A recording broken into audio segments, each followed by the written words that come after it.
Baiklah adik-adik, di sini kita akan belajar tentang menciptakan iklim demokrasi dengan memanfaatkan lingkungan sebagai sumber belajar terbuka untuk memperkuat perkembangan nilai-nilai demokrasi di lingkungan keluarga, sekolah, dan jadi apa sih pengertian iklim dalam demokrasi itu? Jadi, iklim dalam arti sempit biasanya didefinisikan sebagai deskripsi statistik dalam hal rata-rata dan variabilitas jumlah yang relevan selama periode dimulai dari berbulan-bulan hingga ribuan dan jutaan tahun, sehingga dapat disimpulkan bahwa iklim demokrasi sudah terbangun sejak lama. Juga disebut sebagai budaya demokrasi karena budaya sendiri adalah suatu hidup yang berkembang dan dimiliki bersama oleh sebuah kelompok orang dan diwariskan dari generasi ke generasi. Baik, selanjutnya yaitu demokrasi merupakan sistem pemerintahan yang didasarkan dari rakyat, untuk rakyat, dan oleh rakyat, di mana pemerintahan ini berpusat dari masyarakat itu sendiri, sehingga prinsip dan nilai kemanusiaan bisa dijunjung dengan tinggi.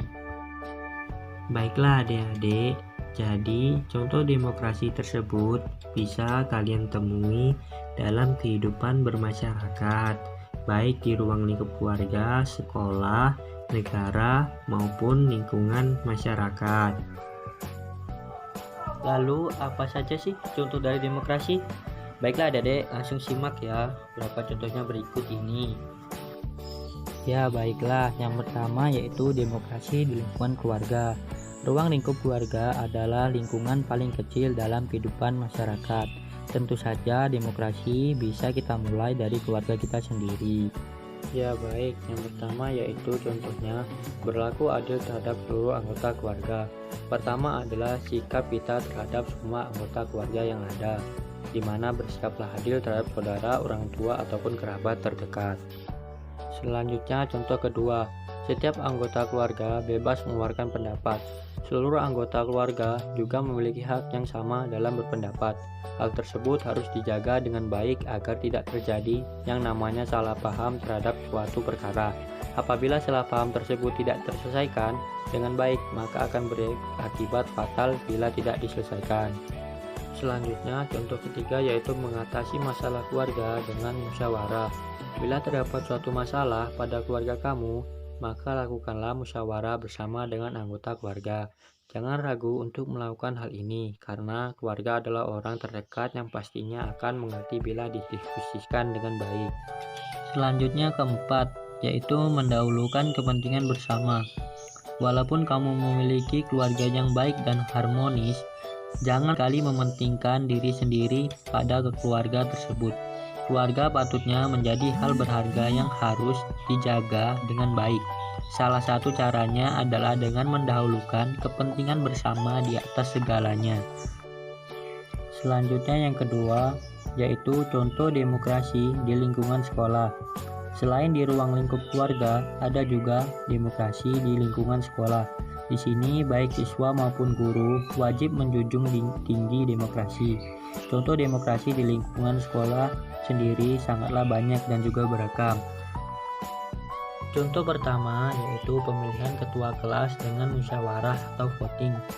Salah satu penerapan demokrasi di lingkungan sekolah ialah pemilihan ketua kelas, di mana pemilihan tersebut bisa dilakukan secara musyawarah atau secara voting yang dipimpin oleh seorang guru. Selanjutnya contoh kedua yaitu saling menghargai pendapat orang lain. Menanamkan sikap menghargai orang lain sudah seharusnya dimulai sejak di bangku sekolah. Peran seorang guru sangat penting untuk mengajarkan muridnya tentang sikap tertentu. Baiklah, selanjutnya contohnya yaitu penerapan jadwal piket bergilir. Menerapkan jadwal piket pastinya menjadi suatu pembelajaran yang bagus bagi siswa. Di sini, dengan adanya jadwal tersebut membuat siswa tahu bahwa setiap orang memiliki hak dan kewajiban yang sama. Baik, selanjutnya yaitu contoh yang keempat, tidak adanya diskriminasi. Sekolah sudah seperti menjadi rumah kedua bagi siswa-siswanya. Oleh karena itu, menjaga lingkungan sekolah dari hal yang tidak enak seperti diskriminasi adalah hal yang penting untuk dilakukan. Baik guru maupun siswa berperan aktif agar kondisi sekolah tidak ada yang namanya bully. Hal ini dikarenakan saat sekolah semuanya memiliki hak yang sama rata. Selanjutnya yang ketiga, yaitu contoh demokrasi di lingkungan tempat tinggal. Demokrasi di lingkungan sekitar tempat tinggal pastinya patut untuk dilaksanakan. Mengingat di sini seseorang wajib berperan aktif dalam menjaga sistem kemasyarakatan tetap berjalan. Contoh yang pertama yaitu melaksanakan hak dan kewajiban di tengah masyarakat. Setiap warga yang ada dalam masyarakat memiliki hak dan kewajiban yang sama.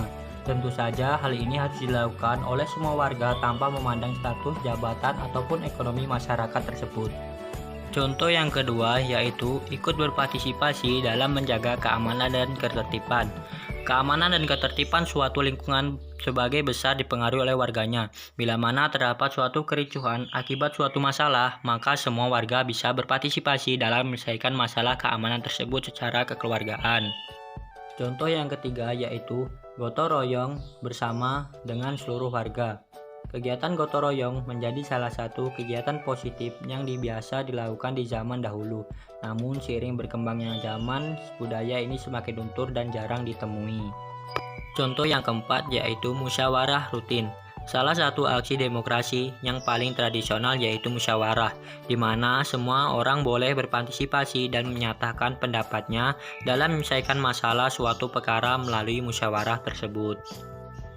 Selanjutnya nomor 4 yaitu demokrasi dalam bernegara. Dalam bernegara kita juga berdemokrasi dalam sistem pemerintahan negara. Di sini setiap orang baik pemerintah maupun masyarakat berperan dalam memajukan negara. Salah satu bukti bahwa kita dapat berdemokrasi dalam bernegara dengan diadakannya pemilu di Indonesia.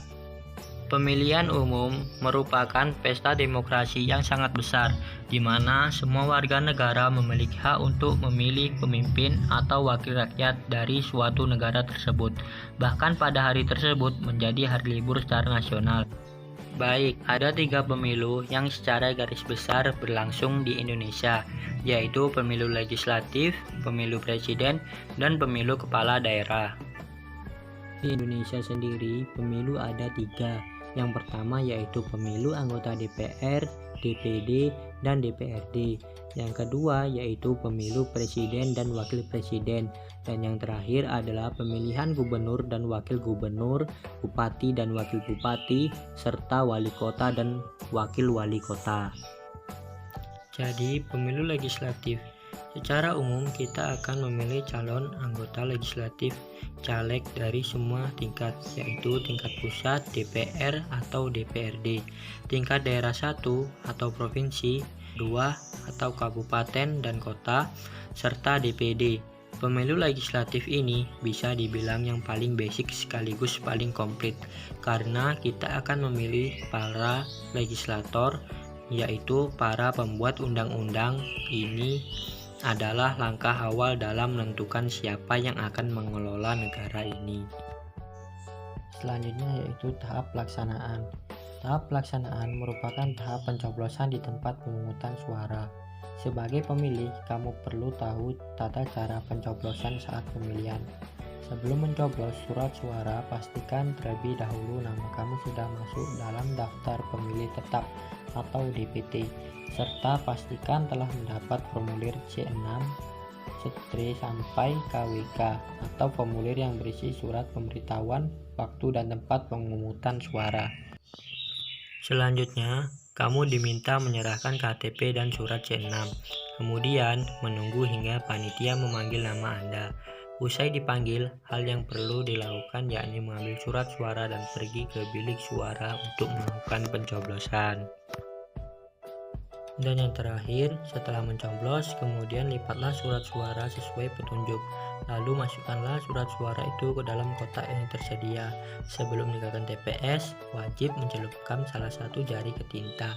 Ini sebagai bukti tanda Anda sudah memilih hak suara. Itu saja yang bisa saya sampaikan. Apabila ada kesalahan kata atau tidak jelasnya, mohon maaf. Saya akhiri. Wassalamualaikum warahmatullahi wabarakatuh. Sekian, terima kasih.